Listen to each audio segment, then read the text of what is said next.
2012년 봄 함경북도 청진의 장마당에서 일하는 나는 그저 평범한 장사꾼이었다.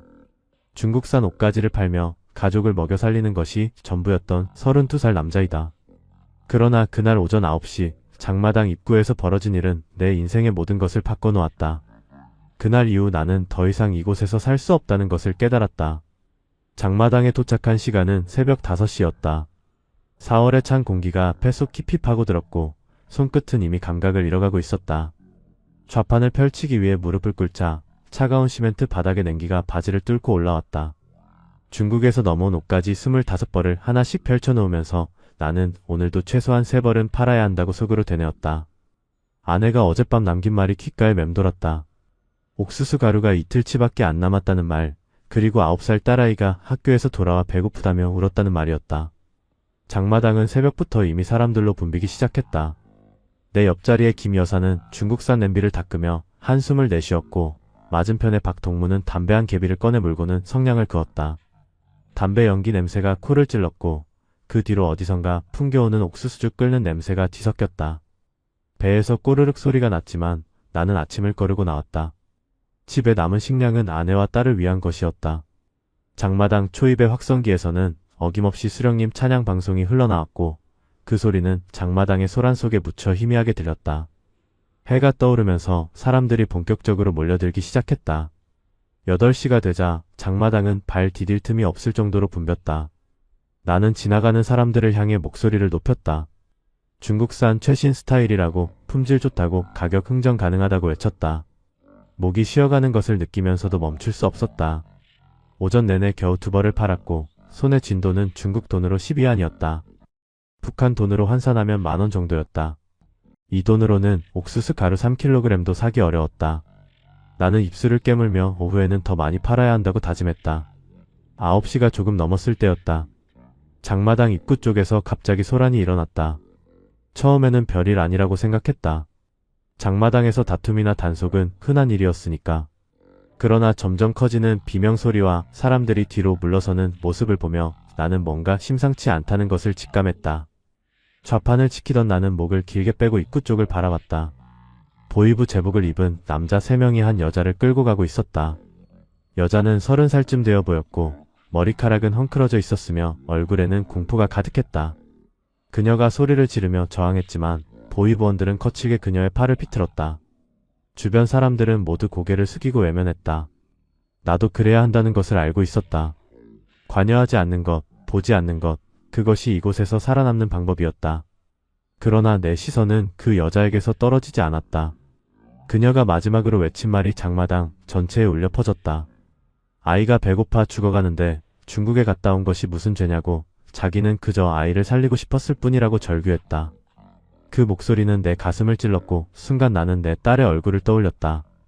보이부원 중 한 명이 그녀의 뺨을 후려쳤고 여자는 바닥에 쓰러졌다. 그들은 그녀를 질질 끌고 갔고 장마당은 다시 조용해졌다. 사람들은 아무 일도 없었다는 듯 다시 장사를 시작했다. 나는 그 자리에 얼어붙은 채 서 있었다. 손이 떨렸고 등에서 식은땀이 흘렀다. 그 여자의 얼굴이, 그녀의 목소리가 머릿속에서 지워지지 않았다. 나는 문득 깨달았다. 저 여자가 나일 수도 있다는 것을, 내 아내일 수도 있다는 것을, 그리고 언젠가 내 딸이 배고파 죽어갈 수도 있다는 것을 깨달았다. 이곳에서는 아무리 열심히 살아도, 아무리 법을 지키며 살아도 결국 인간답게 살 수 없다는 진실이 뼛속까지 파고들었다. 오전 10시 나는 좌판을 정리하며 결심했다. 이곳을 떠나야 한다고, 가족을 데리고 이 땅을 벗어나야 한다고 마음속으로 되뇌었다. 집으로 돌아온 시간은 밤 8시였다. 오늘 판 옷은 겨우 3벌이었고 손에 쥔 돈은 중국 돈 15위안에 불과했다. 대문을 열고 들어서자 옥수수죽 끓는 냄새가 희미하게 풍겼다. 아내는 부엌에서 나와 내 얼굴을 살폈고 내가 건넨 돈을 받아들며 한숨을 삼켰다. 딸아이는 이미 잠들어 있었다. 작은 방 한쪽 구석에 누워 숨을 고르게 쉬고 있는 아이의 얼굴은 창백했다. 나는 신발을 벗으며 가슴이 먹먹해지는 것을 느꼈다. 아내가 내온 옥수수죽 한 그릇을 받아들고 상 앞에 앉았지만 숟가락을 들 수가 없었다. 아내가 내 맞은편에 앉으며 조용히 물었다. 오늘 장마당에 무슨 일이 있었냐고, 얼굴이 왜 그렇게 굳어있냐고 걱정스러운 목소리로 물었다. 나는 한참을 말없이 죽그릇만 바라보다가 천천히 입을 열었다. 보이부가 여자 한 명을 끌고 갔다고 중국에 갔다 왔다는 이유로 체포당했다고 말했다. 그 여자가 아이를 살리려고 했을 뿐인데 맞고 끌려갔다고 그 모습이 자꾸 떠올라 미칠 것 같다고 털어놓았다. 아내의 얼굴이 창백해졌고 그녀는 손으로 입을 막았다. 우리는 한동안 아무 말도 하지 못하고 마주 앉아 있었다. 밤 10시가 넘어서야 아내가 먼저 말을 꺼냈다. 우리도 언젠가 그렇게 될 수 있다고, 이렇게 살다가는 딸아이를 굶겨 죽일 수도 있다고 떨리는 목소리로 말했다. 나는 고개를 끄덕였다.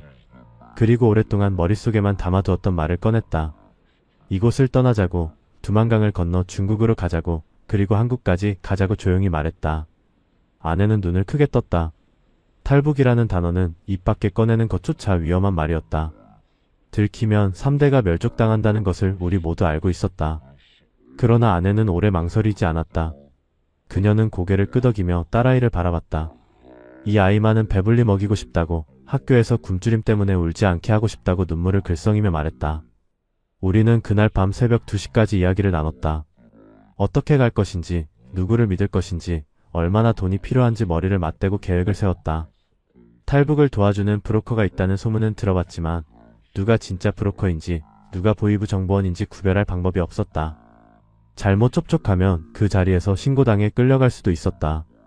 나는 장마당에서 알게 된 사람들을 하나씩 떠올렸다.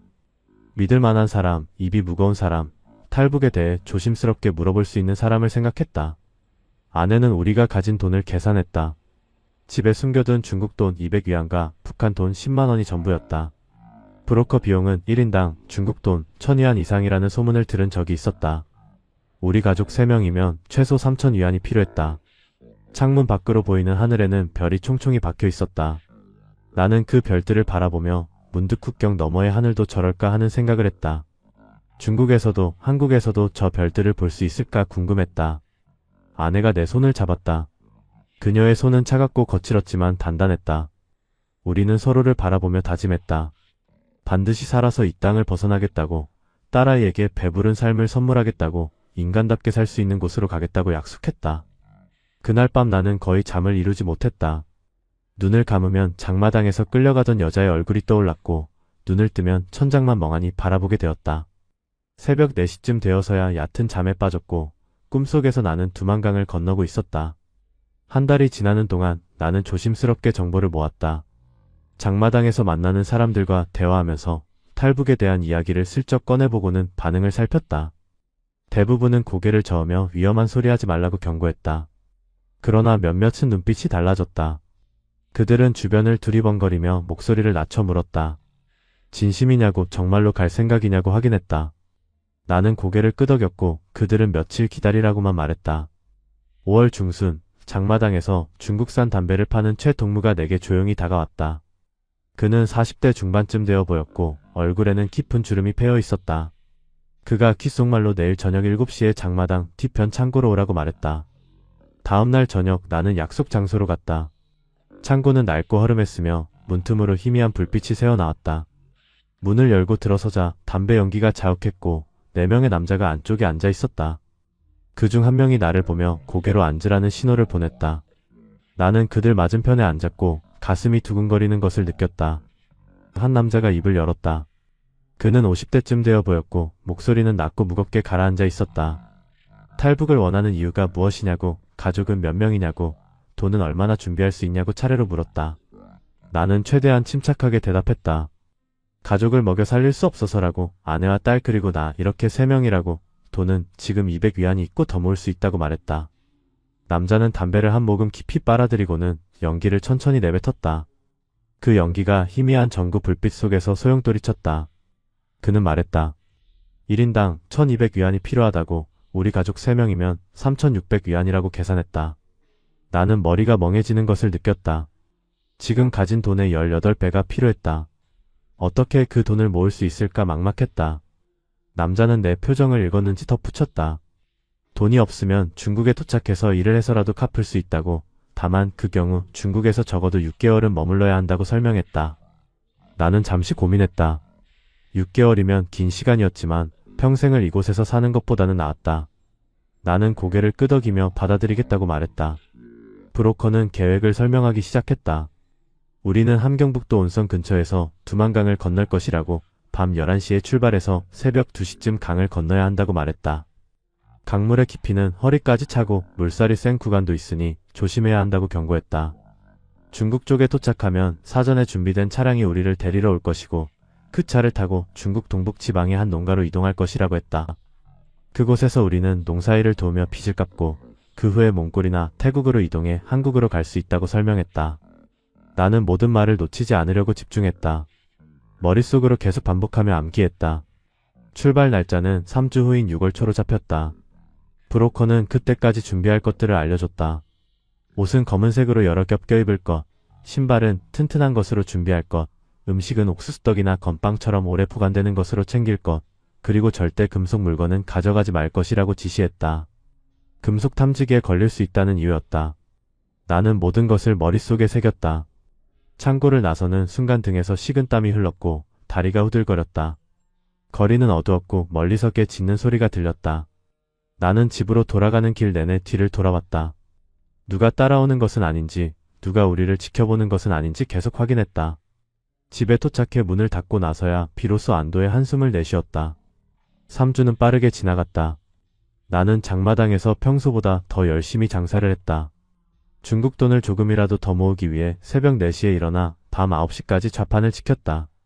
목이 쉬도록 소리를 질렀고 손님과 흥정할 때도 평소보다 더 낮은 가격을 불렀다. 그 결과 3주 동안 중국 돈 150위안을 더 모을 수 있었다. 총 350위안이 되었지만 여전히 브로커가 요구한 금액에는 한참 모자랐다. 그러나 브로커는 나중에 갚으면 된다고 했으니 일단 출발하는 것이 중요했다.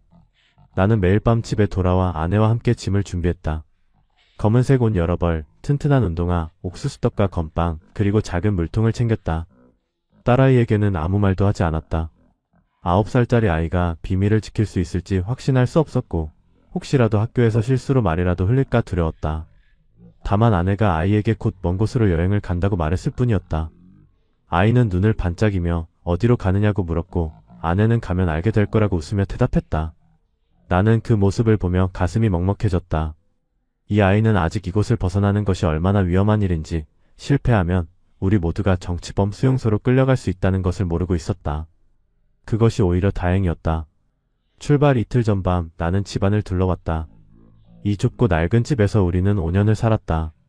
벽지는 곳곳이 찢어져 있었고 천장에는 빗물이 센 자국이 남아 있었다. 부엌의 아궁이는 연기로 시커멓게 그을려 있었고 방바닥은 울퉁불퉁했다. 그러나 이곳은 우리의 집이었다. 딸아이가 태어나 첫걸음을 뗀 곳이었고 아내와 내가 힘들 때마다 서로를 위로하며 버틴 공간이었다. 나는 이 집을 다시는 보지 못할 수도 있다는 생각에 가슴이 저려왔다. 그러나 동시에 이곳에 머물러 있을 수 없다는 것도 분명히 알고 있었다. 이곳에서는 아무리 노력해도 딸아이에게 배부른 밥 한 끼조차 제대로 먹일 수 없었다. 출발 하루 전 나는 장마당에 마지막으로 나갔다. 남은 옷가지를 모두 팔아치우고 중국 돈 50위안을 더 벌었다. 총 400위안이 되었다. 장마당을 떠나면서 나는 주변을 천천히 둘러봤다. 이 시끄럽고 비좁고 냄새나는 장마당이 매일 아침 일찍 나와 밤늦게 돌아가던 이곳이 이제는 추억이 될 것이었다. 옆자리의 김 여사가 내게 손을 흔들었고 나는 미소로 답했다. 그녀는 내가 떠난다는 것을 모르고 있었다. 아무도 모르고 있었다. 그것이 우리가 살아남을 수 있는 유일한 방법이었다. 집으로 돌아와 마지막 저녁을 먹었다. 아내가 준비한 옥수수죽과 김치 몇 점이 전부였지만 우리는 천천히 먹었다. 딸아이는 내일 여행을 간다며 들떠 있었고 계속 질문을 쏟아냈다. 차를 타고 가느냐고, 얼마나 걸리느냐고, 그곳에는 무엇이 있느냐고 물었다. 나는 대답 대신 아이의 머리를 쓰다듬었다. 밤 10시 우리는 모두 일찍 잠자리에 들었다. 내일 새벽 3시에 출발해야 했기 때문이었다. 나는 어둠 속에서 눈을 뜨고 천장을 바라봤다. 내일이면 우리는 이 땅을 떠나게 된다. 살아서 두만강을 건널 수 있을까? 중국 땅을 밟을 수 있을까? 그리고 언젠가 한국까지 갈 수 있을까 하는 생각들이 머릿속을 맴돌았다. 불안과 두려움 그리고 희망이 뒤섞여 가슴을 짓눌렀다. 새벽 3시에 알람 없이 눈을 떴다. 몸이 먼저 긴장을 느낀 것 같았다. 아내도 이미 깨어 있었고 우리는 말없이 일어나 준비를 시작했다. 딸아이를 조심스럽게 깨웠고 아이는 잠이 덜 깬 채로 눈을 비볐다.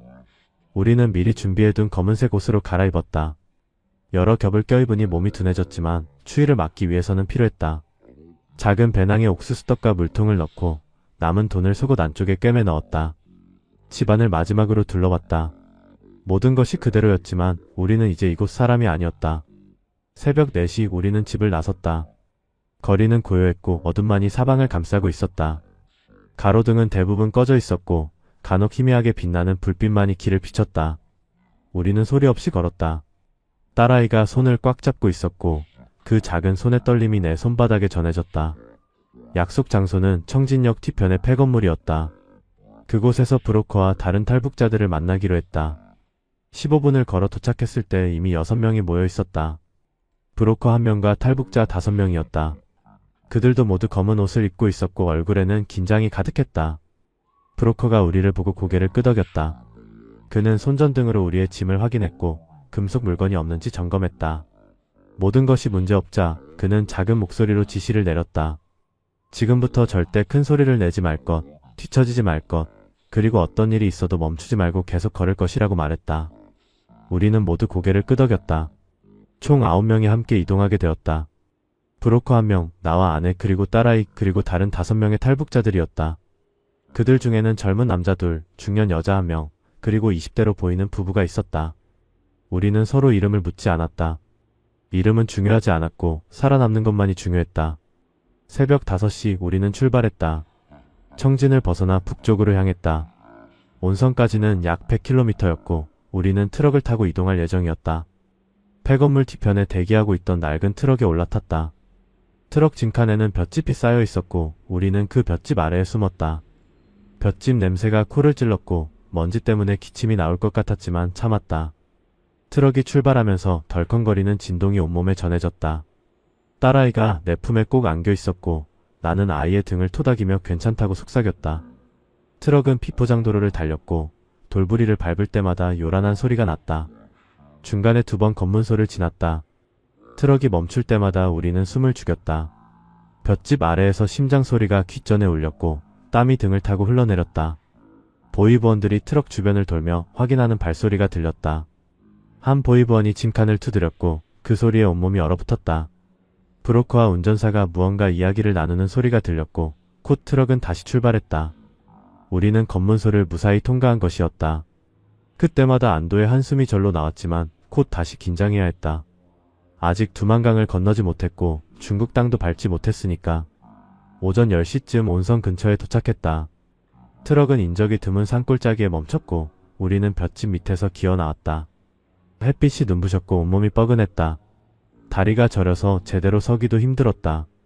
브로커가 우리를 숲속으로 안내했고 그곳에서 우리는 해가 질 때까지 기다려야 했다. 밤이 되어야 두만강을 건널 수 있기 때문이었다. 우리는 나무 그늘 아래 앉아 옥수수떡을 조금씩 먹었다. 입안이 바짝 말랐지만 물은 아껴 마셔야 했다. 주변에는 새소리와 바람소리만 들렸고 간혹 멀리서 개 짖는 소리가 희미하게 들려왔다. 나는 아내와 눈을 마주쳤다.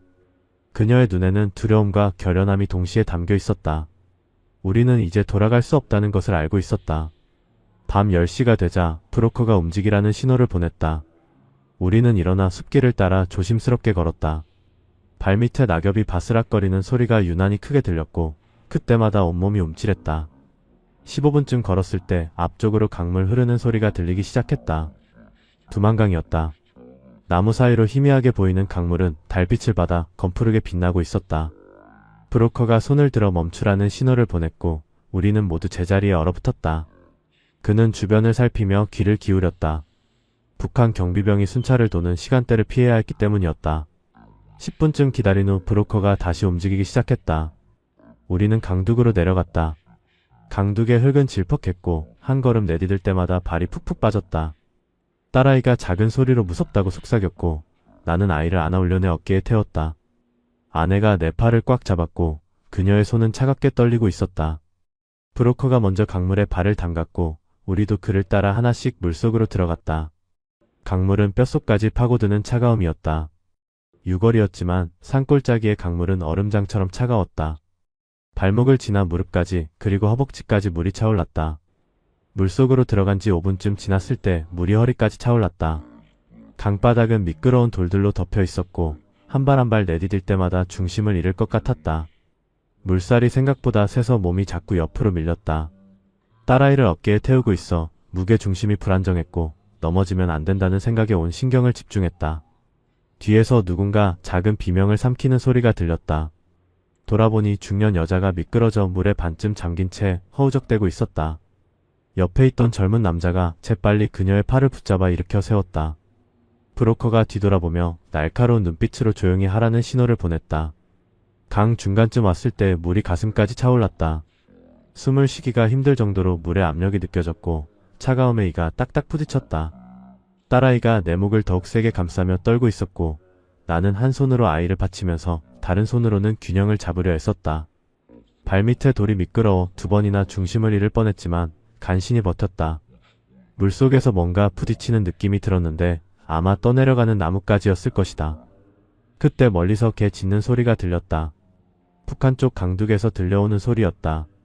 순간 모두의 움직임이 멈췄고 우리는 숨을 죽인 채 귀를 기울였다. 개 짖는 소리는 점점 멀어지는 것 같았다. 브로커가 다시 움직이라는 신호를 보냈고 우리는 조심스럽게 앞으로 나아갔다. 자정을 조금 넘긴 시가 드디어 물이 얕아지기 시작했다. 가슴에서 허리로, 허리에서 무릎으로 물의 높이가 낮아졌다. 중국 쪽 강둑이 점점 가까워지고 있었다. 마지막 몇 걸음을 떼고 강둑의 흙을 밟았을 때 안도감이 온몸을 휩쓸었다. 그러나 동시에 다리에 힘이 풀리며 주저앉을 것 같았다.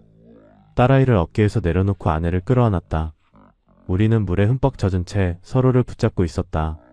다른 사람들도 하나둘씩 강둑으로 올라왔다. 모두의 얼굴은 창백했고 입술은 파랗게 질려 있었다. 브로커가 재빨리 우리를 숲속으로 이끌었다. 아직 안전한 것이 아니었다. 중국 경비대가 순찰을 돌 수도 있었기 때문이었다. 숲속으로 약 200m쯤 들어갔을 때 브로커가 멈추라고 신호했다. 우리는 나무 사이에 숨어 몸을 웅크렸다. 젖은 옷에서 물이 뚝뚝 떨어졌고 온몸이 덜덜 떨렸다. 추위가 뼛속까지 파고들었지만 불을 피울 수는 없었다. 연기가 나면 발각될 위험이 있었다. 우리는 서로를 껴안으며 체온을 나누려 했다. 딸아이는 내 품에서 떨고 있었고 작은 몸이 얼음덩이처럼 차가웠다. 나는 내 겉옷을 벗어 아이를 감싸주었다. 아내가 내 손을 잡았고 그녀의 눈에는 눈물이 고여 있었다. 우리는 두만강을 건넜다. 북한을 떠났다. 이제 우리는 중국 땅에 서 있었다. 그러나 이것은 시작에 불과했다. 진짜 여정은 이제부터였다. 새벽 4시쯤 브로커가 다시 움직이라는 신호를 보냈다. 우리는 일어서려 했지만 온몸이 굳어있어 제대로 움직이기 힘들었다. 밤새 젖은 옷을 입은 채로 있었더니 근육이 경직되어 있었다. 서로를 부축하며 일어났고 딸아이는 거의 의식을 잃은 듯 축 늘어져 있었다. 나는 아이를 다시 업었고 아내가 내 팔을 붙잡으며 함께 걸었다. 브로커를 따라 숲길을 걸었다. 방향 감각을 완전히 잃었고 어디로 가는지도 정확히 알 수 없었다. 그저 앞사람을 따라 한 발 한 발 내디딜 뿐이었다. 40분쯤 걸었을 때 숲이 끝나고 넓은 밭이 나타났다. 옥수수 밭이었고 아직 작은 싹들만 나와 있었다. 밭을 가로질러 걸었고 멀리 낡은 헛간 하나가 보였다. 브로커가 그곳을 가리키며 우리를 이끌었다. 헛간 문을 열고 들어가니 건초 냄새와 흙 냄새가 코를 찔렀다. 농기구들이 구석에 쌓여 있었고 바닥에는 마른 볏짚이 깔려 있었다. 브로커가 말했다. 여기서 해가 질 때까지 기다리라고, 저녁이 되면 차량이 올 것이라고 설명했다. 우리는 볏짚 위에 주저앉았다. 온몸의 긴장이 풀리면서 동시에 극심한 피로가 밀려왔다. 딸아이는 이미 깊은 잠에 빠져 있었고 규칙적인 숨소리를 내고 있었다. 나는 아이를 볏짚 위에 조심스럽게 눕히고 내 겉옷으로 덮어주었다. 해가 떠오르면서 헛간 틈새로 햇빛이 들어왔다. 가느다란 핏줄기들이 먼지를 비추며 공간을 가득 채웠다. 나는 틈새로 밖을 내다봤다. 넓은 밭이 펼쳐져 있었고 멀리 작은 마을이 보였다. 중국의 농촌 풍경이었다. 북한의 농촌과 크게 다르지 않아 보였지만 뭔가 다른 느낌이 들었다. 집들이 조금 더 크고 도로가 조금 더 넓어 보였다. 아내가 내 옆에 와서 함께 밖을 바라봤다. 우리는 말없이 서 있었다. 중국 땅에 발을 디뎠다는 실감이 천천히 밀려왔다. 두만강을 건넜다. 북한을 떠났다. 이제 우리는 불법 체류자였고 언제든 붙잡혀 북송될 수 있는 처지였다. 오전 9시쯤 배에서 요란한 소리가 났다. 어젯밤부터 아무것도 먹지 못했고 옥수수떡은 강을 건너면서 물에 젖어버렸다. 배낭에서 남은 건빵 몇 개를 꺼냈다. 우리 가족 셋이 나눠 먹기에는 턱없이 부족했지만 일단 입에 넣었다. 건빵은 딱딱했고 씹을수록 입안이 바짝 말랐다. 물통에 물도 거의 바닥이 나 있었다. 조금씩 나눠 마셨지만 갈증은 가시지 않았다. 다른 사람들도 각자 남은 식량을 꺼내 먹고 있었다. 중년 여자는 얼굴이 창백했고 기침을 계속 해댔다. 강물에 빠졌을 때 물을 많이 마신 것 같았다. 젊은 부부 중 여자는 구석에서 조용히 울고 있었다. 남편이 그녀를 안으며 등을 토닥였다. 오후가 되면서 헛간 안의 온도가 올라갔다. 햇빛이 지붕을 달구면서 후텁지근한 열기가 차올랐다. 젖은 옷은 아직 완전히 마르지 않았고 몸에서는 눅눅한 냄새가 났다. 나는 볏짚 위에 누워 천장을 바라봤다. 천장에는 거미줄이 쳐져 있었고 그 사이로 먼지가 떠다니고 있었다. 눈을 감자 지난 이틀간의 일들이 주마등처럼 스쳐 지나갔다.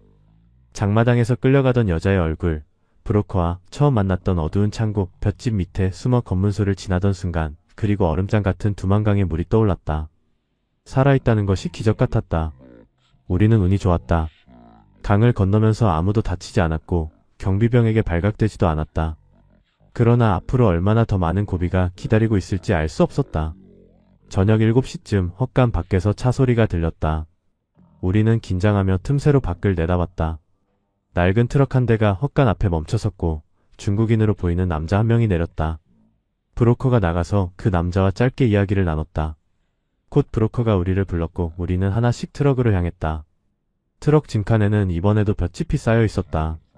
우리는 다시 볏짚 밑으로 들어가 몸을 숨겼다. 딸아이는 겁에 질린 표정이었지만 아무 말도 하지 않았다. 아이도 이제 위험을 감지하고 있었다.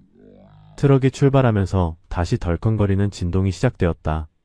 어디로 가는지 모르는 채 우리는 볏짚 밑에서 숨죽이고 있었다. 밤이 깊어갔고 트럭은 계속 달렸다. 나는 아내와 딸의 손을 꽉 잡고 있었다. 우리는 함께 있었고 그것만으로도 버틸 힘이 생겼다. 트럭은 밤새 달렸고 새벽 5시쯤 어느 농가 앞에 멈춰섰다. 우리는 볏짚 밑에서 나와 트럭에서 내렸다. 주변은 아직 어두웠고 멀리 산 능선만 희미하게 보였다. 중국인 남자가 우리를 집 안으로 안내했다. 그는 50대쯤 되어 보였고 얼굴은 무표정했다.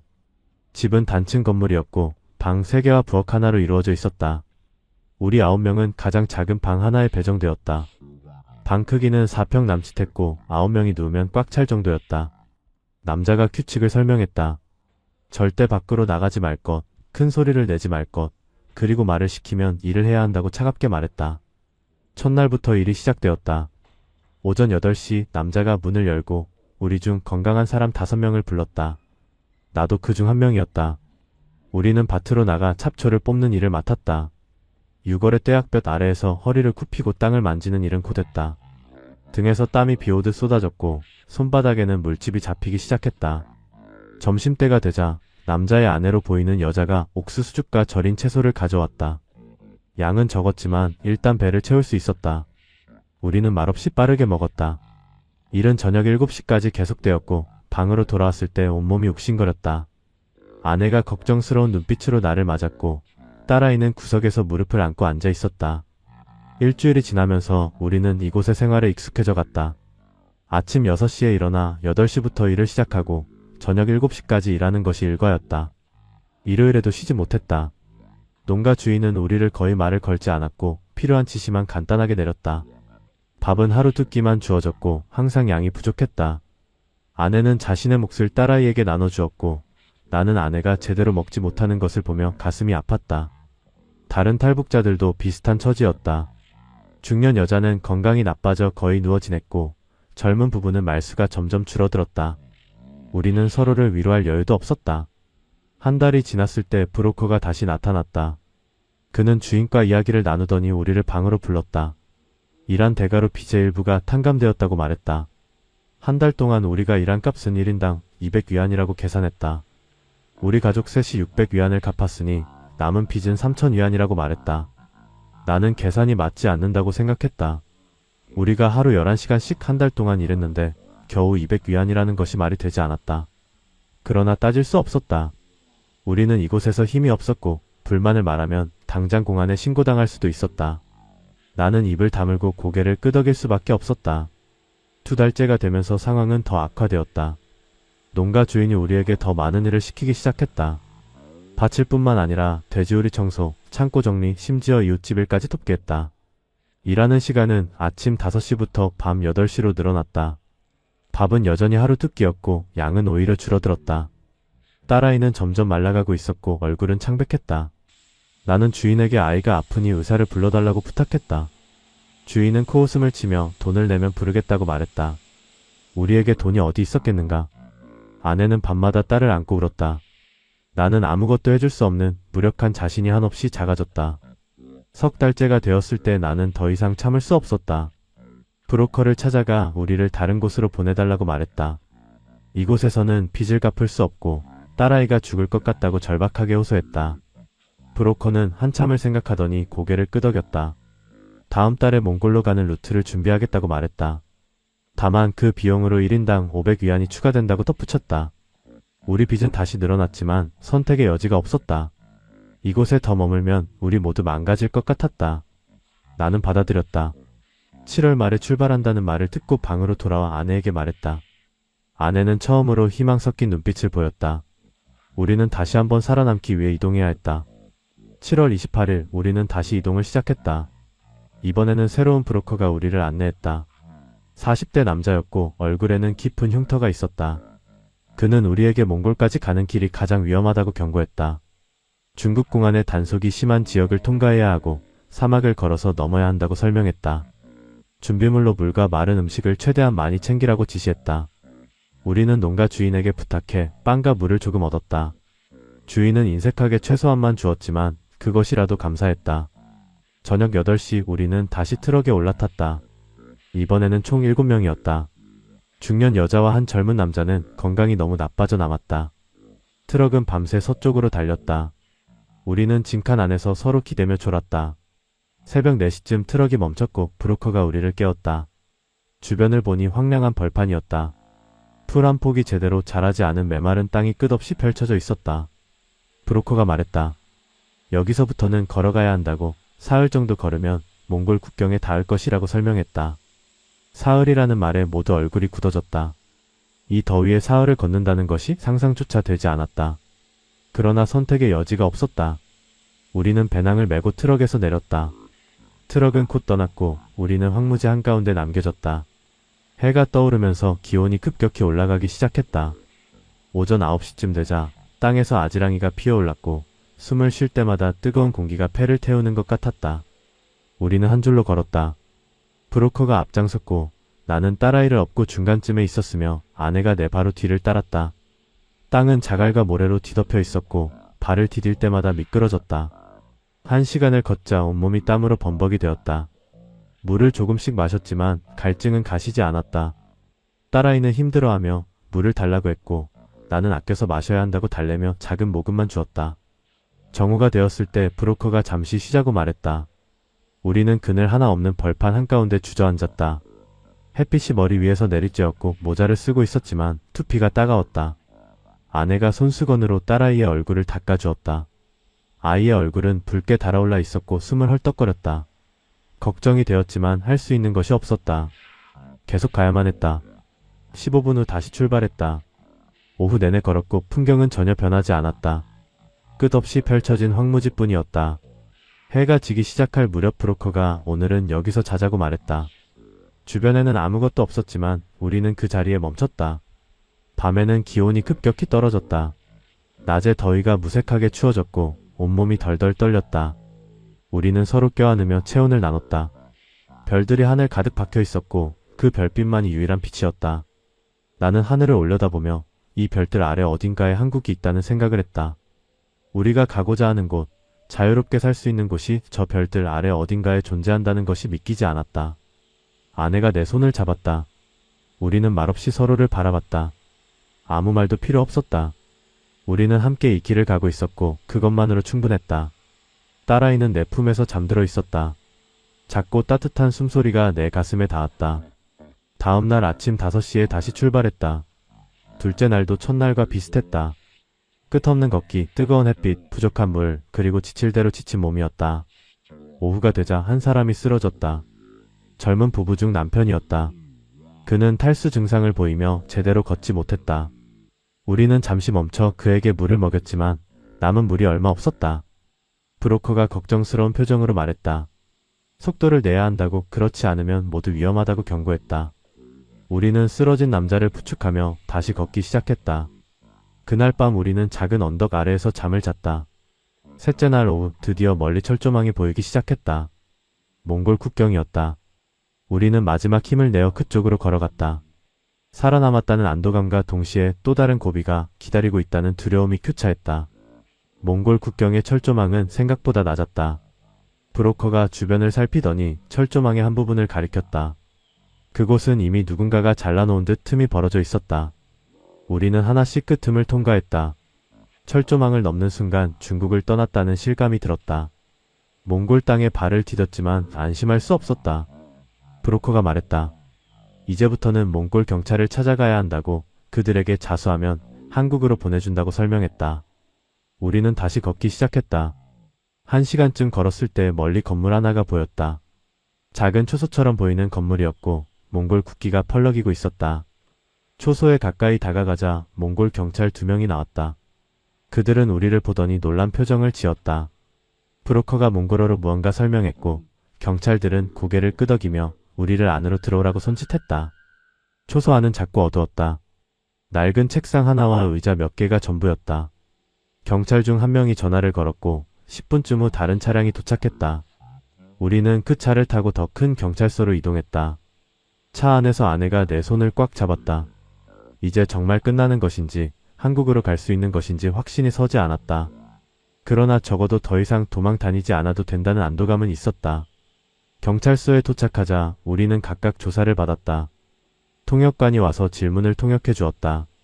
이름, 나이, 출신지, 탈북 경로, 중국에서의 생활 등을 하나하나 물었다. 나는 솔직하게 대답했다. 함경북도 청진에서 왔다고, 가족을 먹여 살릴 수 없어 탈북을 결심했다고, 두만강을 건너 중국 농가에서 석 달을 일했고 사막을 사흘 동안 걸어 여기까지 왔다고 말했다.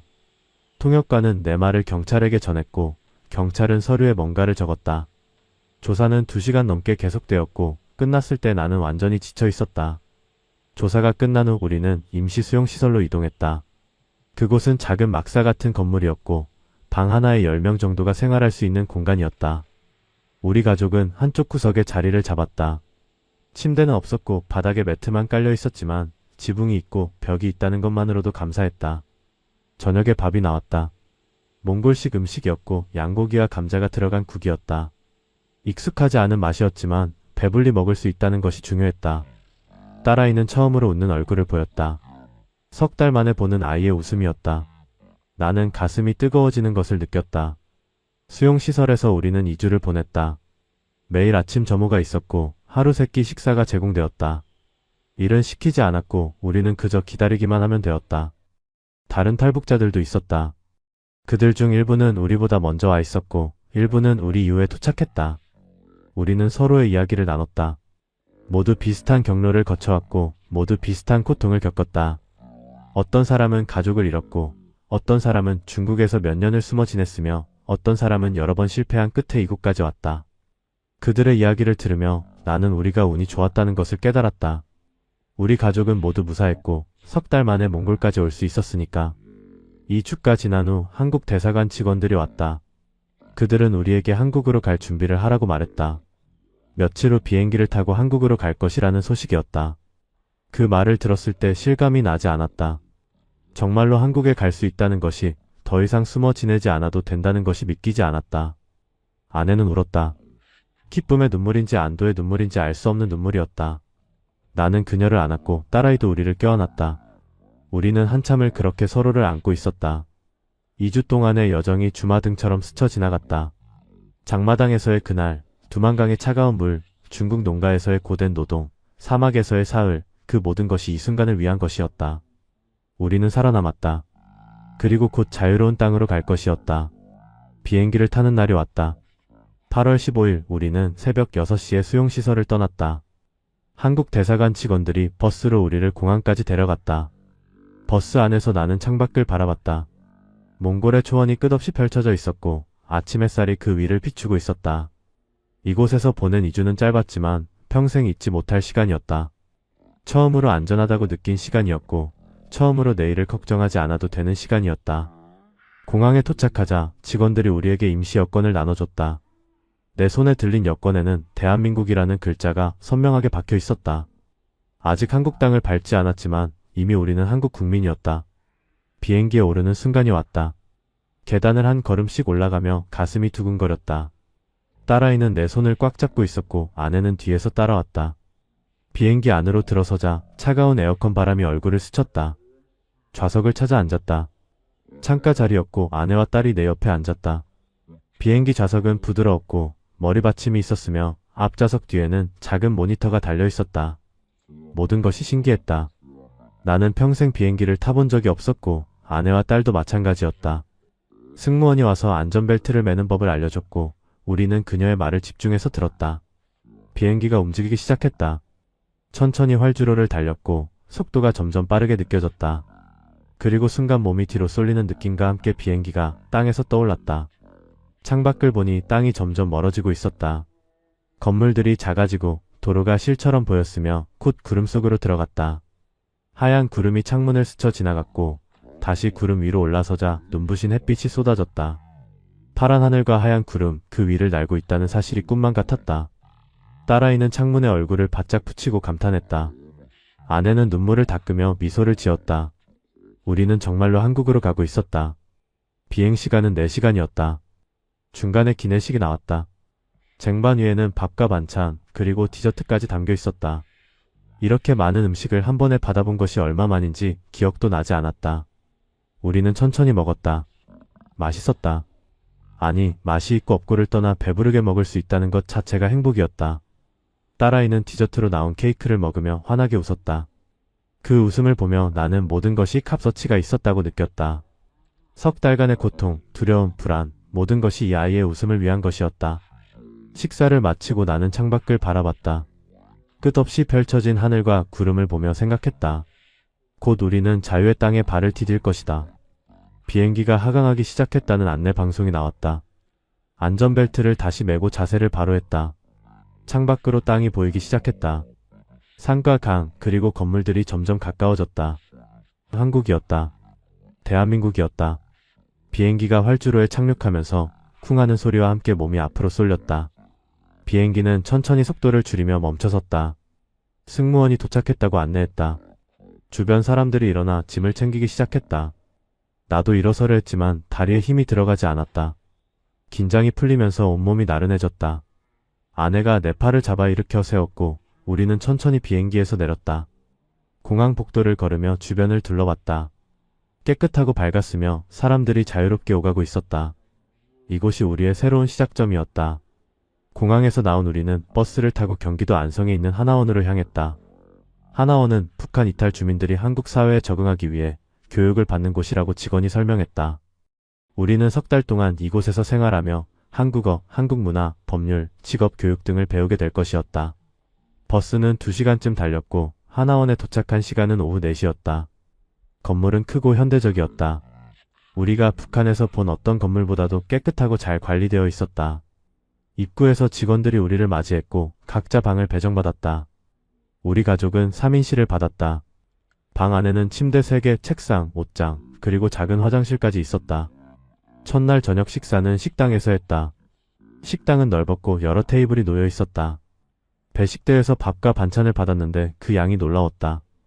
밥 한 공기, 국 한 그릇, 그리고 반찬이 5가지나 되었다. 김치, 나물, 생선, 고기 그리고 계란까지 있었다. 우리는 테이블에 앉아 천천히 먹었다. 딸아이는 고기를 먹으며 계속 웃었다. 석 달 만에 제대로 된 식사였다. 식사를 마치고 방으로 돌아왔을 때 나는 침대에 누워 천장을 바라봤다. 부드러운 침대, 깨끗한 이불, 따뜻한 방, 모든 것이 꿈만 같았다.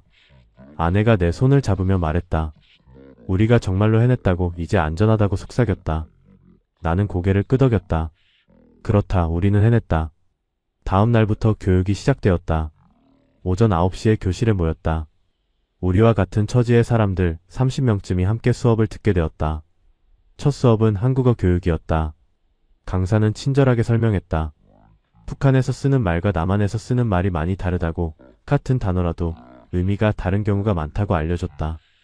예를 들어 북한에서는 동무라고 하지만 남한에서는 친구라고 한다는 것, 인민반은 통반이라고 부른다는 것 등을 배웠다. 처음에는 혼란스러웠지만 점점 익숙해졌다. 오후에는 한국 사회와 문화에 대해 배웠다. 민주주의가 무엇인지, 자본주의 경제가 어떻게 작동하는지, 법이 어떻게 사람들을 보호하는지 등을 들었다. 일주일이 지나면서 우리는 새로운 것들을 계속 배웠다. 은행 사용법, 대중교통 이용법, 병원 가는 법, 마트에서 물건 사는 법 등 한국에서 살아가는데 필요한 모든 것을 교육받았다. 어느 날 컴퓨터 수업이 있었다. 나는 평생 컴퓨터를 만져본 적이 없었다. 마우스를 잡는 법부터 배워야 했다. 강사가 인터넷이라는 것을 보여줬는데 놀라웠다. 전 세계의 정보를 검색할 수 있고 뉴스를 볼 수 있으며 사람들과 대화할 수도 있다는 것이 신기했다. 북한에서는 상상도 할 수 없는 일이었다. 딸아이는 나보다 빨리 배웠다. 아이는 금방 마우스를 자유자재로 다루었고 인터넷으로 그림을 찾아보며 즐거워했다. 한 달쯤 지났을 때 직업 상담을 받았다. 상담사가 내게 무슨 일을 하고 싶은지 물었다. 나는 장마당에서 장사를 했다고 말했다. 상담사는 그렇다면 유통이나 판매 쪽 일을 찾아보는 것이 좋겠다고 조언했다. 그리고 한국에서는 자격증이 중요하다고 지게차 운전이나 용접 같은 기술을 배우면 취업에 도움이 된다고 알려줬다. 나는 고개를 끄덕이며 열심히 메모했다. 아내는 미용 분야에 관심이 있다고 말했고 상담사는 미용 자격증 과정을 추천했다. 우리는 구체적인 계획을 세우기 시작했다. 하나원을 나가면 어디에 살 것인지, 어떤 일을 할 것인지, 딸아이는 어느 학교에 보낼 것인지 하나씩 생각했다. 처음으로 미래를 계획할 수 있다는 것이 낯설면서도 행복했다. 석 달이 흘렀다. 교육 과정이 끝나가고 있었다. 마지막 주에는 졸업식 준비가 있었다. 우리는 그동안 배운 것들을 정리하고 앞으로의 계획을 발표하는 시간을 가졌다. 내 차례가 왔을 때 나는 떨리는 목소리로 말했다. 서울에 정착해서 물류회사에 취직하고 싶다고, 딸아이에게 좋은 교육을 시키고 싶다고, 그리고 언젠가 작은 가게라도 운영하며 안정된 생활을 하고 싶다고 발표했다. 사람들이 박수를 쳐줬다. 그 박수 소리를 들으며 나는 가슴이 벅차올랐다. 우리는 정말로 새로운 삶을 시작하려고 하고 있었다. 북한에서의 삶, 탈북의 고통, 모든 것이 이 순간을 위한 것이었다. 졸업식이 끝나고 우리는 서울로 향할 준비를 했다. 하나원을 나온 우리는 서울 관악구의 작은 원룸에 정착했다. 정부 지원금으로 보증금을 내고 월세를 낼 수 있었다. 방 하나에 작은 부엌과 화장실이 딸린 7평짜리 공간이었다. 좁았지만 우리만의 집이었다. 11월 초 서울의 날씨는 이미 쌀쌀했다. 북한의 추위에 비하면 따뜻한 편이었지만 적응하는 데 시간이 필요했다. 딸아이는 근처 초등학교에 전학을 갔다. 처음에는 아이가 적응하지 못할까 걱정했지만 다행히 선생님과 친구들이 잘 대해줬다. 아내는 미용학원에 다니기 시작했고 나는 일자리를 찾아 여기저기 이력서를 냈다. 첫 달은 힘들었다. 면접을 보러 다녔지만 번번이 떨어졌다. 북한 출신이라는 것이 장애물이 되는 경우가 많았다. 어떤 곳에서는 경력이 인정되지 않는다며 거절했고 어떤 곳에서는 말투가 이상하다며 불편해했다. 나는 낙담했지만 포기할 수 없었다. 가족을 먹여 살려야 했다. 11월 말 드디어 한 물류 창고에서 일할 기회를 얻었다. 하루 8시간 일하고 월급 180만 원을 받는 조건이었다. 많은 돈은 아니었지만 시작이었다. 나는 감사한 마음으로 일을 시작했다. 매일 아침 7시에 집을 나가 창고로 향했다. 무거운 짐을 나르고 정리하는 일이었다. 힘들었지만 불평하지 않았다. 북한에서 그리고 중국에서 겪은 고통에 비하면 이 정도는 아무것도 아니었다. 12월이 되면서 서울에 첫눈이 내렸다. 퇴근길에 눈을 맞으며 걸었다. 거리의 불빛이 눈에 반사되어 반짝였고 사람들이 웃으며 오가고 있었다. 이 풍경이 낯설면서도 아름다웠다. 집에 도착하니 아내가 저녁을 준비하고 있었다. 김치찌개 냄새가 현관까지 풍겨왔다. 딸아이는 숙제를 하고 있었고 나를 보자 달려와 안겼다. 우리는 작은 상을 펴고 함께 저녁을 먹었다. 밥 한 공기, 김치찌개, 그리고 반찬 몇 가지가 전부였지만 행복했다. 아내가 미용학원에서 배운 이야기를 들려줬고 딸아이는 학교에서 있었던 일을 신나게 말했다. 나는 그저 듣기만 했다. 이 평범한 일상이 얼마나 소중한지 새삼 느꼈다. 그러나 모든 것이 순탄한 것만은 아니었다. 어느 날 딸아이가 학교에서 울면서 돌아왔다. 친구들이 말투가 이상하다며 놀렸다고 했다. 북한에서 왔다는 것을 알고는 피하기 시작했다고 눈물을 흘리며 말했다. 나는 아이를 안으며 가슴이 찢어지는 것 같았다. 우리가 선택한 이 길이 아이에게 상처를 주고 있었다. 아내는 딸에게 말했다. 내가 북한에서 왔다는 것은 부끄러운 일이 아니라고, 오히려 용감하게 새로운 삶을 선택한 것이라고 위로했다. 나도 덧붙였다. 시간이 지나면 친구들도 이해하게 될 거라고, 내가 좋은 사람이라는 것을 알게 될 거라고 토닥였다. 딸아이는 울음을 그치고 고개를 끄덕였다. 그날 밤 나는 잠을 이루지 못했다. 아이에게 더 나은 삶을 주려고 탈북을 결심했는데 아이가 상처를 받고 있다는 사실이 괴로웠다. 12월 말 나는 첫 월급을 받았다. 180만 원이 통장에 찍혔다. 평생 이렇게 큰 돈을 한 번에 받아본 적이 없었다. 나는 가족을 데리고 마트에 갔다. 우리는 장을 봤다. 쌀, 고기, 채소, 그리고 과일까지 샀다. 딸아이가 좋아하는 과자와 음료수도 샀다. 계산대에서 돈을 내면서 뿌듯했다. 내가 번 돈으로 가족을 먹여 살리고 있다는 것이 자랑스러웠다. 집으로 돌아와 아내와 함께 음식을 준비했다. 저녁 식탁에는 고기와 생선, 그리고 여러 반찬이 올라왔다. 우리는 함께 식사를 하며 웃었다. 1년 전만 해도 상상조차 할 수 없었던 풍경이었다.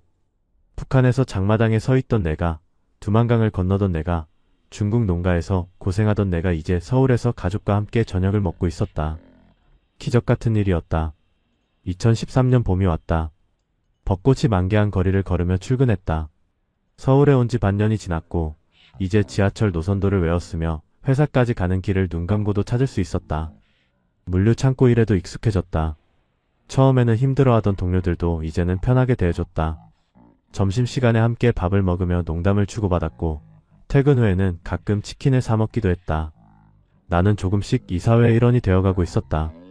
말투도 자연스러워졌고 한국 드라마를 보며 유행어를 배웠다. 아내는 미용학원을 수료하고 작은 미용실에 취직했다. 월급은 많지 않았지만 좋아하는 일을 하게 되어 행복해했다. 딸아이도 점차 학교에 적응했다. 처음에는 힘들어했지만 시간이 지나면서 친구들이 생겼다. 어느 날 딸이 집에 와서 친구를 집에 데려와도 되냐고 물었다. 나는 물론이라고 대답했다. 주말에 딸의 친구가 우리 집을 방문했다. 두 아이는 방에서 웃으며 놀았고 나는 부엌에서 그 소리를 들으며 미소 지었다. 딸아이가 친구를 사귀었다는 것이 무엇보다 기뻤다. 이제 아이는 이곳에서 뿌리를 내리고 있었다. 북한에서의 기억은 점점 희미해지고 한국에서의 삶이 일상이 되어가고 있었다. 4월 어느 날 나는 승진 제안을 받았다. 창고 팀장이 나를 불러 말했다. 일을 성실하게 하고 책임감이 있다고 앞으로 조장을 맡아줄 수 있겠냐고 물었다. 월급도 20만 원 인상된다고 했다. 나는 흔쾌히 받아들였다. 조장이 되면 더 많은 책임이 따르지만 동시에 더 많은 기회도 있었다. 집에 돌아와 아내에게 소식을 전했다. 아내는 기뻐하며 나를 안았다. 우리는 그날 저녁 초촐하게 축하했다. 치킨을 시켜 먹으며 앞으로의 계획을 이야기했다. 1년만 더 열심히 일하면 조금 더 넓은 집으로 이사할 수 있을 것 같다고, 딸아이에게 피아노도 배우게 해주고 싶다고 꿈을 나눴다. 5월이 되면서 나는 탈북자 모임에 나가기 시작했다. 같은 처지의 사람들을 만나 이야기를 나누는 시간이 필요했다. 모임에는 10여 명이 모였고 모두 비슷한 경험을 했다. 우리는 서로의 이야기를 들으며 위로받았다. 어떤 사람은 가족을 북한에 두고 혼자 왔고, 어떤 사람은 탈북 과정에서 부모를 잃었으며, 어떤 사람은 중국에서 5년을 숨어 지냈다. 각자의 상처가 있었고 각자의 고통이 있었다. 그러나 동시에 희망도 있었다. 우리는 모두 살아남았고 새로운 삶을 살고 있었다. 한 사람이 말했다. 우리가 이곳에 온 것은 단순히 살기 위함만이 아니라 인간답게 살기 위함이라고, 그 꿈을 잊지 말자고 격려했다. 6월 초 딸아이의 생일이었다. 10살이 되는 해였다. 우리는 작은 케이크를 사고 간단한 선물을 준비했다. 저녁에 촛불을 켜고 생일 축하 노래를 불렀다. 딸아이는 눈을 감고 소원을 빌었다. 촛불을 끄고 나서 아이에게 무슨 소원을 빌었냐고 물었다. 딸아이는 웃으며 말했다. 가족이 계속 행복하게 지내는 것이라고, 그리고 북한에 있는 할머니도 건강하시길 바란다고 조용히 말했다. 순간 가슴이 뭉클했다. 우리는 북한에 부모님을 남겨두고 왔다. 연락할 방법도 없었고 살아계신지조차 알 수 없었다. 아내의 눈에 눈물이 고였다. 나는 딸을 안으며 말했다. 언젠가는 다시 만날 수 있을 거라고, 그때까지 우리가 열심히 살아야 한다고 위로했다. 그날 밤 우리는 오랫동안 이야기를 나눴다. 북한에서의 추억, 가족에 대한 그리움, 그리고 미래에 대한 희망을 나눴다. 가을이 찾아왔다. 단풍이 물든 거리를 걸으며 나는 지난 1년 반을 되돌아봤다. 2012년 6월 두만강을 건넌 그날부터 지금까지 정말 많은 일이 있었다. 죽을 뻔한 순간도 있었고 절망에 빠진 순간도 있었다. 그러나 우리는 포기하지 않았고 결국 여기까지 왔다. 이제 우리는 서울에 뿌리를 내리고 있었다. 직장이 있고 친구가 있으며 일상이 있었다. 이것이 바로 우리가 꿈꾸던 삶이었다. 10월 어느 날 회사에서 정규직 전환 제안을 받았다. 1년 동안 계약직으로 일했지만 이제 정규직 직원이 될 수 있다는 것이었다. 4대 보험도 들어가고 퇴직금도 받을 수 있었다. 나는 감격했다. 이제 진짜로 이사회의 일원이 되는 것 같았다. 11월에 우리는 이사를 했다. 2년 동안 돈을 모아 조금 더 넓은 투룸으로 이사할 수 있었다. 방이 2개라서 딸아이가 자기만의 방을 가질 수 있게 되었다. 이사하는 날 딸아이는 신이 나서 뛰어다녔다. 자기 방을 꾸미겠다며 책상을 어디에 둘지 침대는 어디에 놓을지 계획을 세웠다. 아내는 부엌을 정리하며 흐뭇한 표정을 지었다. 나는 짐을 나르면서 행복했다. 이 집은 우리가 우리 힘으로 마련한 보금자리였다. 북한에서는 상상도 할 수 없었던 일이었다. 저녁에 새 집에서 첫 식사를 했다. 상에는 고기와 생선 그리고 각종 반찬이 올라왔다. 우리는 함께 건배했다. 물잔을 부딪히며 새로운 시작을 축하했다. 12월 초 아내가 임신 소식을 전했다. 둘째를 갖게 된 것이었다. 우리는 기뻐하며 서로를 안았다. 딸아이도 기뻐하며 동생이 생긴다는 사실에 들떠 있었다. 이 땅에서 태어날 아이는 북한을 모를 것이었다. 탈북의 고통도 모를 것이고 배고픔도 겪지 않을 것이었다. 그저 자유로운 대한민국 사람으로 자랄 것이었다. 나는 그것이 감사했다. 우리가 겪은 고통이 아이에게는 전해지지 않을 것이라는 사실이 위안이 되었다. 병원에 갔을 때 의사가 말했다. 아기는 건강하다고 예정일은 내년 7월이라고 알려줬다. 집으로 돌아오는 길에 나는 아내의 손을 잡고 걸었다. 우리는 정말로 새로운 가족을 만들어가고 있었다. 어느 날 저녁 나는 옥상에 올라갔다. 서울의 야경이 한눈에 들어왔다. 수많은 불빛이 반짝이고 있었고 차들이 오가며 흐름을 만들고 있었다. 이 도시 어딘가에 우리와 같은 탈북자들이 살고 있을 것이었다. 각자의 자리에서 열심히 살아가고 있을 것이었다. 나는 그들 모두가 행복하기를 바랐다. 우리가 선택한 이 길이 옳았다고 믿고 싶었다. 북한에 남겨둔 사람들에 대한 죄책감은 여전히 있었다. 부모님, 형제들, 친구들을 생각하면 가슴이 아팠다. 그러나 나는 알고 있었다. 우리가 이곳에서 잘 살아가는 것이 그들에게 희망을 주는 일이라는 것을, 언젠가 우리의 이야기가 그들에게 전해질 것이라는 것을 믿고 있었다. 아내와 딸아이가 옥상으로 올라왔다. 우리는 나란히 서서 도시를 바라봤다. 찬바람이 불었지만 춥지 않았다. 아내가 내 팔을 잡았고 딸아이는 우리 사이에 끼어들었다. 우리는 한참을 그렇게 서 있었다. 아무 말도 하지 않았지만 모든 것을 나누고 있었다. 지난 1년 반의 여정, 앞으로 펼쳐질 미래, 그리고 지금 이 순간의 행복을 함께 느끼고 있었다. 하늘에는 별이 빛나고 있었다. 북한에서 보던 별과 같은 별이었다. 두만강에서 올려다보던 별과 같은 별이었다. 중국 사막에서 바라보던 별과 같은 별이었다. 그 별들이 우리를 여기까지 이끌어준 것 같았다. 나는 속으로 다짐했다. 이 땅에서 열심히 살겠다고, 가족을 지키겠다고, 그리고 언젠가 북한의 남은 사람들에게도 이 자유를 전하는 날이 오기를 바란다고 마음속으로 되뇌었다. 2014년 1월 서울은 유난히 추웠다. 영하 10도를 오르내리는 날씨였지만 나는 매일 아침 7시에 집을 나섰다. 물류 창고 일은 계속되었고 이제는 조장으로서 7명의 팀원을 관리하고 있었다. 책임감이 무거웠지만 동시에 보람도 있었다. 팀원들이 나를 믿고 따라줬고 상사들도 내 일 처리를 인정해 주었다. 월급은 250만원까지 올랐고 아내도 미용실에서 꾸준히 일하며 100만원을 벌고 있었다. 합치면 350만원의 수입이었다. 북한에서는 상상도 할 수 없는 금액이었다. 우리는 조금씩 저축을 시작했다. 은행 통장에 돈이 쌓여가는 것을 보며 뿌듯함을 느꼈다. 아내의 배가 점점 불러왔다. 임신 6개월이 되었고 병원 검사에서 아들이라는 것을 알게 되었다. 딸아이는 남동생이 생긴다며 좋아했다. 매일 엄마 배에 대고 말을 걸었고 태교에 좋다며 동화책을 읽어주기도 했다. 나는 그 모습을 보며 따뜻한 마음이 들었다. 우리 가족이 커지고 있었다. 이 땅에서 태어날 아들은 북한을 전혀 모를 것이었다. 그 아이에게 아버지의 과거를 언제 어떻게 말해줘야 할지 고민되었지만 일단은 건강하게 태어나는 것이 먼저였다. 주말마다 아내와 함께 산책을 했다. 한강 공원을 걸으며 앞으로의 계획을 이야기했다. 아들이 태어나면 더 넓은 집이 필요할 것 같다고 3년 안에 전세로 이사하는 것을 목표로 하자고 약속했다. 2월 중순 회사에서 특별한 제안을 받았다. 지게차 운전 자격증을 따면 수당을 더 준다는 것이었다. 나는 망설임 없이 신청했다. 주말을 이용해 학원에 다니기 시작했고 한 달 만에 자격증을 땄다. 월급은 20만 원 더 올라 270만 원이 되었다. 나는 더 열심히 일했다. 새벽에 나가 밤늦게 들어오는 날도 많았지만 불평하지 않았다. 가족을 위해 그리고 우리의 미래를 위해 지금이 열심히 일할 때라고 생각했다. 동료들이 왜 그렇게 열심히 사느냐고 물었을 때 나는 웃으며 대답했다. 잃어버린 시간을 만회하고 싶다고, 북한에서 보낸 30년을 이곳에서 다시 살고 싶다고 말했다.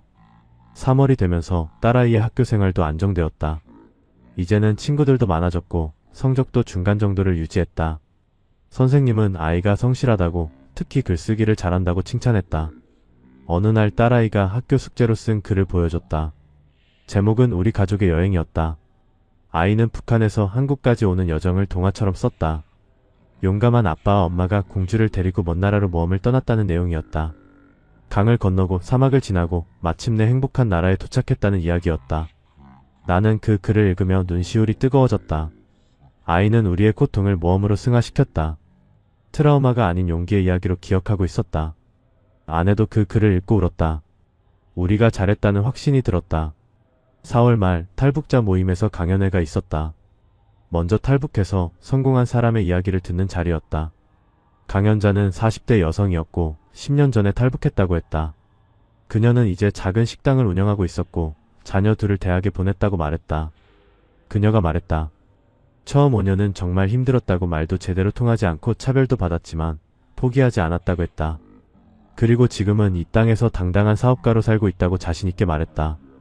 나는 그 이야기를 들으며 희망을 얻었다. 나도 할 수 있다고, 우리도 언젠가 이렇게 성공할 수 있다고 믿게 되었다. 집으로 돌아오는 길에 나는 결심했다. 5년 안에 작은 가게라도 내겠다고, 내 사업을 시작하겠다고 마음속으로 다짐했다. 7월 15일 아들이 태어났다. 새벽 3시에 아내가 진통을 시작했고 택시를 타고 병원으로 급히 갔다. 분만실 밖에서 4시간을 기다렸다. 그 시간이 영원처럼 느껴졌다. 아침 7시쯤 간호사가 나와서 아들이 태어났다고, 3.2kg의 건강한 남자아이라고 알려줬다. 나는 기쁨에 눈물이 났다. 분만실 문이 열리고 아내가 휠체어에 앉아 나왔다. 지쳐 보였지만 미소를 짓고 있었다. 간호사가 아기를 안겨줬다. 작고 따뜻한 생명이 내 품에 있었다. 아기는 눈을 감고 있었고 작은 손을 오므리고 있었다. 나는 그 손을 만져봤다. 부드럽고 작은 손이었다. 이 아이는 자유의 땅에서 태어났다. 이 아이는 두만강을 건너지 않아도 되고 배고픔을 겪지 않아도 되며 감시와 억압 없이 자랄 것이었다. 병실로 이동해서 아내와 함께 아기를 바라봤다. 아내가 물었다. 이름은 뭐라고 지을까? 나는 한참을 생각했다. 자유롭게 살라는 의미로 자유라는 이름을 넣고 싶었다. 그래서 민자유라고 지었다. 백성민 스스로 자 말미암을 유. 스스로의 힘으로 자유롭게 살라는 뜻이었다. 아내는 좋은 이름이라며 고개를 끄덕였다. 오후에 딸아이가 병원에 왔다. 아이는 동생을 보자마자 눈이 커졌다. 작고 예쁘다며 조심스럽게 만져봤다. 나는 딸에게 말했다. 내가 언니니까 동생을 잘 돌봐줘야 한다고, 앞으로 우리는 4명이 함께 살아갈 거라고 설명했다. 딸아이는 진지하게 고개를 끄덕이며 동생을 지켜주겠다고 약속했다. 일주일 후 아내와 아기는 퇴원했다. 집으로 돌아와 아기를 재우고 새로운 생활이 시작되었다. 밤마다 아기가 울었고 아내는 수유를 하느라 잠을 제대로 자지 못했다. 나는 퇴근 후 집안일을 도왔다. 설거지를 하고 빨래를 하고 딸아이를 돌봤다. 힘들었지만 행복했다. 우리는 진짜 가족이 되어가고 있었다. 북한에서는 상상도 못했던 일이었다. 두 아이를 키우며 평범하게 사는 것, 그것이 우리의 꿈이었고 지금 그 꿈을 이루고 있었다. 주말에 온 가족이 함께 시간을 보냈다. 딸아이가 동생에게 노래를 불러주고 아내는 옆에서 미소 지으며 지켜봤다. 나는 그 장면을 사진으로 찍었다. 이 순간을 기억하고 싶었다. 8월이 되면서 나는 육아휴직을 고민했다. 회사에서는 남성도 육아휴직을 쓸 수 있다고 했지만 망설여졌다. 수입이 줄어들 것이 걱정되었다. 그러나 아내가 힘들어하는 모습을 보며 결심했다. 한 달만이라도 휴직을 쓰기로 했다. 상사에게 말하자 흔쾌히 허락해줬다. 8월 한 달 동안 나는 집에서 아내를 도왔다. 아기를 돌보고 밥을 해먹이고 딸아이와 놀아줬다. 처음에는 서툴렀지만 점점 익숙해졌다. 아기 기저귀를 갈고 분유를 타고 트림을 시키는 일이 일상이 되었다. 그 한 달은 힘들었지만 소중한 시간이었다. 아이들과 더 가까워졌고 아내와도 더 깊은 유대감을 느꼈다. 북한에서는 남자가 육아를 돕는다는 것 자체가 생소한 일이었다. 그러나 이곳에서는 당연한 일이었다. 9월에 다시 출근했다. 한 달 만에 돌아온 회사는 여전했고 동료들이 반갑게 맞아줬다. 일은 쌓여 있었지만 차근차근 처리해 나갔다.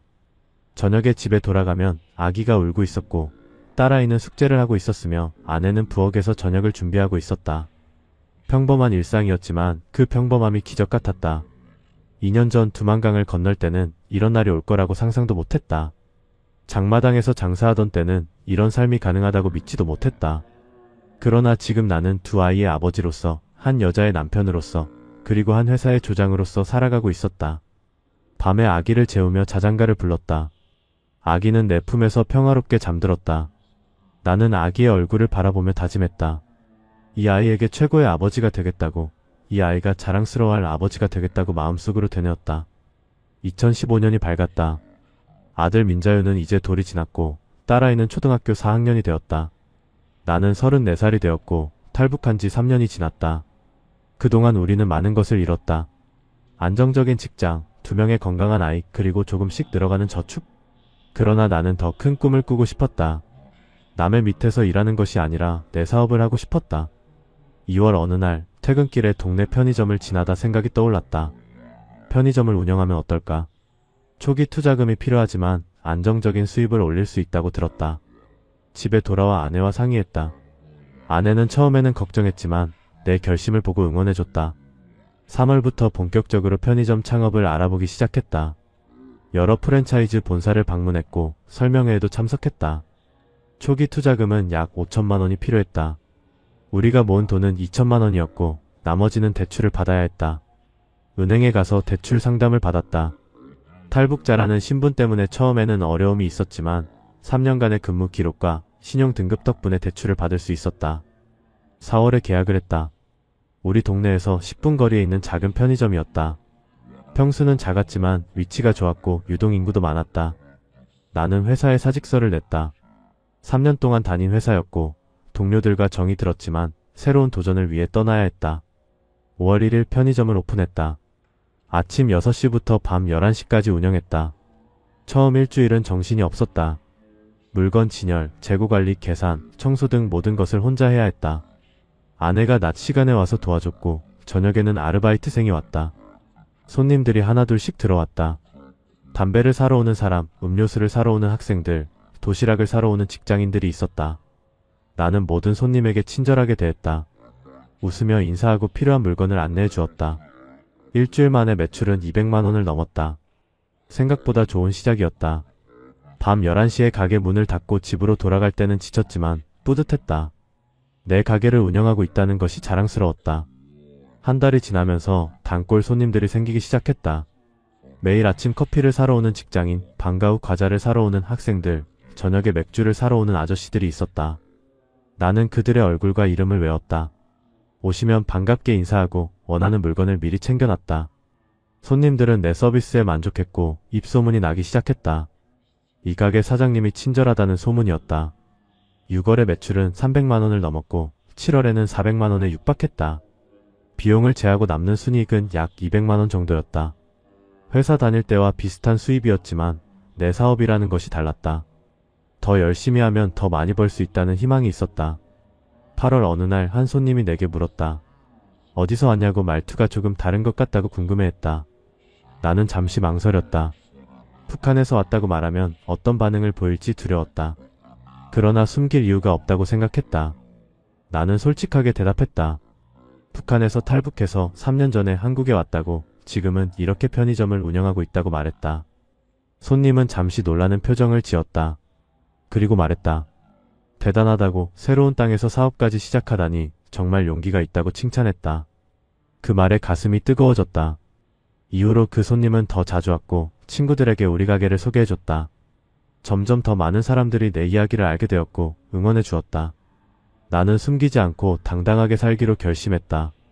2016년부터 2018년까지 3년은 우리 가족에게 안정의 시간이었다. 편의점은 순조롭게 운영되었고 수입도 꾸준히 늘었다. 2016년에는 월 평균 순이익이 250만 원이 되었고 2017년에는 300만 원까지 올랐다. 아내도 다시 미용실에서 일을 시작했다. 아들이 어린이집에 다니기 시작하면서 시간이 생겼기 때문이었다. 우리 부부가 함께 일하며 벌어들이는 돈은 월 500만 원을 넘었다. 이 정도면 여유있게 생활할 수 있었다. 우리는 조금 더 넓은 집으로 이사했다. 3룸 아파트였고 아이들이 각자 방을 가질 수 있었다. 거실도 넓어서 가족이 함께 시간을 보내기 좋았다. 딸아이는 중학생이 되었다. 키도 많이 컸고 이제는 나보다 조금 작을 정도였다. 학교 생활도 잘했고 친구들도 많았다. 특히 글쓰기에 재능이 있어서 학교 신문부에서 활동했다. 어느 날 딸이 쓴 수필이 시 대회에서 상을 받았다. 제목은 여행에서 배운 것들이었다. 탈북 경험을 바탕으로 쓴 글이었는데 심사위원들이 감동받았다고 했다. 시상식에 참석했을 때 나는 눈물을 참을 수 없었다. 딸아이가 무대에서 상을 받는 모습을 보며 모든 것이 값어치가 있었다고 느꼈다. 이 아이가 자랑스러웠고 이 아이를 위해 우리가 선택한 길이 옳았다고 확신했다. 아들 민자유는 4살이 되었다. 말이 많아졌고 호기심이 많았다. 북한이 어디냐고 물었을 때 나는 조심스럽게 설명했다. 아빠가 태어난 곳이라고 지금은 갈 수 없지만 언젠가 갈 수 있을 거라고 말했다. 2017년 여름 우리는 처음으로 가족 여행을 갔다. 제주도로 3박 4일 여행이었다. 비행기를 타고 바다를 보고 한라산을 오르고 맛있는 음식을 먹었다. 딸아이는 계속 사진을 찍었고 아들은 바다에서 놀며 즐거워했다. 아내는 오랜만에 편안한 표정을 지었다. 숙소에서 밤에 4명이 함께 누워 이야기를 나눴다. 행복한 시간이었다. 북한에서는 상상도 못했던 일이었다. 자유롭게 여행을 다니고 가족과 함께 시간을 보내는 것이 이렇게 소중한 일인지 몰랐다. 제주도에서 돌아온 후 나는 생각했다. 우리는 정말로 이 땅에 뿌리를 내렸다고, 이제 이곳이 우리의 진짜 집이라고 느꼈다. 2018년에는 편의점을 확장했다. 옆 가게가 비어서 임대했고 2배로 넓어진 공간에서 더 많은 상품을 판매할 수 있게 되었다. 직원도 2명으로 늘렸고 나는 관리에 더 집중할 수 있었다. 매출은 월 1000만 원을 넘었고 순이익은 400만 원 정도였다. 우리는 대출금을 거의 다 갚았고 저축도 꾸준히 늘려갔다. 통장 잔고가 3천만 원을 넘었을 때 감개무량했다. 6년 전 두만강을 건널 때 손에 쥔 돈은 400위안, 하나로 7만 원 정도였다. 그때는 내일 먹을 밥도 걱정이었다. 그런데 지금은 3천만 원을 모았다. 이 돈으로 언젠가 더 큰 사업을 할 수도 있고 아이들 교육에 투자할 수도 있었다. 가능성이 열려 있었다. 탈북자 모임도 계속 참석했다. 이제는 선배로서 후배 탈북자들에게 조언을 해주는 위치가 되었다. 갓 한국에 온 사람들에게 내 경험을 나눠줬다. 처음에는 힘들지만 포기하지 말라고, 한국 사회는 기회의 땅이라고, 열심히 하면 꿈을 이룰 수 있다고 격려했다. 어떤 사람은 내 이야기를 듣고 용기를 얻었다고 감사 인사를 했다. 나는 그럴 때마다 뿌듯했다. 내가 누군가에게 도움이 될 수 있다는 것이 기뻤다. 우리는 함께 살아남았고 함께 성장하고 있었다. 2018년 말 나는 38살이 되었다. 탈북한 지 6년이 지났다. 이제 나는 한국 사람이었다. 말투도 거의 자연스러워졌고 문화도 익숙해졌으며 이 땅에서 사는 것이 당연해졌다. 북한에서의 기억은 점점 희미해지고 있었다. 그러나 잊지 않으려 노력했다. 내가 어디서 왔는지, 왜 여기에 왔는지를 기억하는 것이 중요하다고 생각했다. 2019년 나는 39살이 되었다. 탈북한 지 7년이 지났다. 돌이켜보면 긴 여정이었다. 2012년 그 봄날 장마당에서 여자가 끌려가는 것을 보고 결심했던 순간이 어제 같았다. 두만강의 차가운 물, 중국 농가에서의 고된 노동, 사막을 걷던 사흘, 몽골 국경, 비행기 하나원, 그리고 서울에서의 7년. 모든 순간이 생생했다. 편의점은 이제 동네에서 유명한 가게가 되었다. 사람들은 내 이야기를 알았고 응원해 주었다. 매출은 계속 늘었고 안정적인 수입이 생겼다. 딸아이는 고등학생이 되었고 대학 진학을 준비하고 있었다. 문예창 작학과에 가고 싶다고 했다. 글을 쓰며 살고 싶다는 꿈을 가지고 있었다. 아들은 7살이 되어 초등학교에 입학했다. 밝고 건강하게 자라고 있었다. 어느 가을날 저녁 나는 한강공원에 혼자 나갔다. 벤치에 앉아 강물을 바라봤다. 강물은 조용히 흐르고 있었고 건너편 불빛이 수면에 반사되어 반짝였다. 나는 생각했다. 자유가 무엇인지, 이 7년 동안 내가 얻은 것이 무엇인지 곰곰이 생각했다. 자유는 단순히 국경을 넘는 것이 아니었다. 자유는 두려움 없이 사는 것이었다. 내일 무슨 일이 일어날지 모른다는 불안 없이 감시당하지 않는다는 확신 속에서 내 선택으로 내 삶을 살아갈 수 있다는 것이었다. 나는 이제 그런 삶을 살고 있었다. 아침에 일어나 가게를 열고 손님을 맞고 저녁에 집으로 돌아가 가족과 시간을 보내는 평범한 일상이 자유였다. 그러나 완전히 자유로운 것은 아니었다. 북한에 남겨둔 부모님과 형제들에 대한 죄책감은 여전히 있었다. 연락할 방법이 없었고 살아계신지조차 알 수 없었다. 가끔 꿈에서 그들을 만났다. 어머니가 나를 보며 웃고 아버지가 어깨를 두드려주는 꿈이었다. 깨어나면 베개가 눈물로 젖어 있었다. 아내도 같은 고통을 겪고 있었다. 우리는 가끔 밤에 이야기를 나눴다. 언젠가 통일이 되면 그들을 만날 수 있을까? 그때까지 살아 계실까 하는 이야기였다. 답은 없었지만 희망을 잃지 않으려 노력했다. 우리가 이곳에서 잘 사는 것이 그들에게 보내는 메시지라고 믿었다. 2020년 코로나 팬데믹이 시작되었다. 세상이 멈춘 것 같았다. 사람들은 마스크를 쓰고 거리를 두었다. 편의점 매출도 타격을 받았다. 그러나 우리는 버텼다. 방역을 철저히 하고 배달 서비스를 시작했다. 위기는 기회였다. 오히려 배달 서비스 덕분에 새로운 고객들이 생겼고 팬데믹이 끝난 후에도 그들은 계속 우리 가게를 이용했다. 2021년에는 회복되었고 2022년에는 팬데믹 이전보다 더 좋은 실적을 냈다. 나는 또 한 번 깨달았다. 포기하지 않으면 길은 열린다는 것을, 위기를 기회로 만들 수 있다는 것을 배웠다. 북한에서, 중국에서, 그리고 한국에서 배운 교훈이었다. 2025년 현재 나는 43살이다. 탈북한 지 13년이 지났다. 딸아이는 대학을 졸업하고 출판사에서 일하고 있다. 소설을 쓰며 작가의 꿈을 키우고 있다. 아들은 중학생이 되었고 축구를 좋아해서 학교 축구부에서 활동하고 있다. 아내는 여전히 미용실에서 일하며 자신의 일을 사랑하고 있다. 나는 편의점을 운영하며 안정적인 생활을 하고 있다. 우리는 평범한 가족이다. 그러나 우리의 이야기는 평범하지 않다. 우리는 죽음을 무릅쓰고 자유를 찾아왔다. 그리고 이 땅에서 새로운 삶을 일궈냈다. 가끔 젊은 탈북자들이 나를 찾아온다. 조언을 구하기 위해서다. 나는 그들에게 말한다. 포기하지 말라고, 이곳은 기회의 땅이라고, 너희도 할 수 있다고 격려한다. 그리고 덧붙인다. 자유는 공짜가 아니라고, 우리가 지켜야 할 소중한 가치라고, 그것을 잊지 말라고 당부한다. 밤에 편의점 문을 닫고 집으로 걸어갈 때 나는 하늘을 올려다본다. 별이 빛나고 있다. 북한에서 보던 별과 같은 별이다. 그 별들이 나를 여기까지 이끌었다. 나는 이제 자유롭다. 두려움 없이 내일을 맞이할 수 있다. 내 아이들은 이 땅에서 꿈을 키우고 있다. 그것만으로 충분하다. 장마당에서 장사하던 평범한 남자가 이렇게 멀리 왔다. 두만강을 건너고 사막을 걷고 새로운 땅에 뿌리를 내렸다. 이 이야기가 누군가에게 희망이 되기를 바란다. 자유를 꿈꾸는 모든 사람에게, 더 나은 삶을 찾아 떠나는 모든 사람에게 이 이야기를 전한다. 포기하지 마라. 길은 있다. 자유는 가능하다. 나처럼, 우리처럼 당신도 할 수 있다. 13년 전 장마당에서 본 그 충격적인 장면이 내 인생을 바꿨다. 두만강을 건너고 중국을 거쳐 몽골을 지나 이곳까지 왔다. 수없이 죽을 뻔했고 수없이 포기하고 싶었다. 그러나 가족이 있었고 희망이 있었기에 버틸 수 있었다. 이제 나는 자유의 땅에서 평범한 편의점 주인으로 살아간다. 두 아이는 꿈을 키우고 있고 아내는 옆에서 함께 웃는다. 이것이 내가 원했던 삶이다. 당신도 할 수 있다. 포기하지 마라. 자유는 멀지 않다. 이 이야기가 도움이 되셨다면 구독과 좋아요 부탁드립니다. 더 많은 탈북 이야기와 희망의 메시지를 전하겠습니다.